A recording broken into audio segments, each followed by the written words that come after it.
Hello everyone. When I was a young girl, my mother loved to tell me one thing. Pehle jano, fir mano. In simple words, what that meant is first you understand what is the purpose of doing something and then you go to the bottom of doing it. So, why do you need to know your inner self? You may say that there's so much to know outside, roles to play, so many work schedules, workouts to be done, people to meet, and just deadlines and deadlines. Who has the time to meet the inner self? You mean add another job on top of the hundreds of things that I do? That's one way of looking at it. But another way of looking at it is getting in touch with that loyal and wise friend, which is with you from the moment you are born to the moment you die.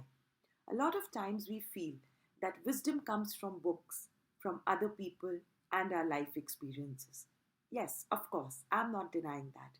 But what we negate many a times is the power of our inner self, that core of our being, where we feel its presence.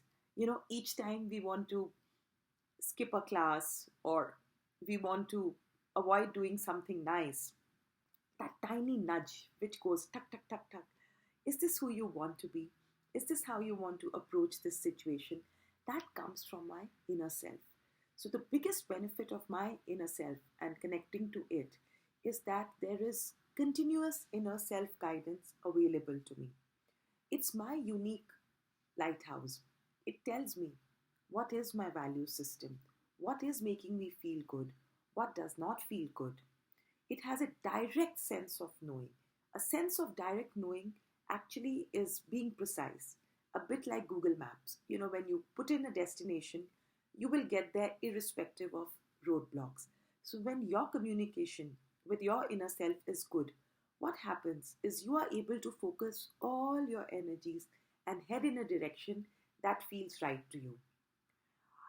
Many a times, another benefit that we have of our deep connect with our inner self is inspired insights. You know, Something that pops out of the blue and you don't know where that thought came from. Like, for example, you may be showering or you've suddenly woken up in the middle of the night and you're like, hey, this idea works. With me, often, early in the morning, I get some kind of insight on why something did not feel so good yesterday.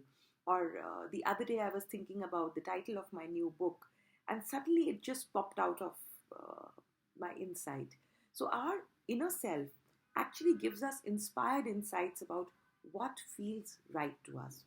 All the time, if you're looking outwards, over time we feel tired, or even if we don't, we start doubting ourselves.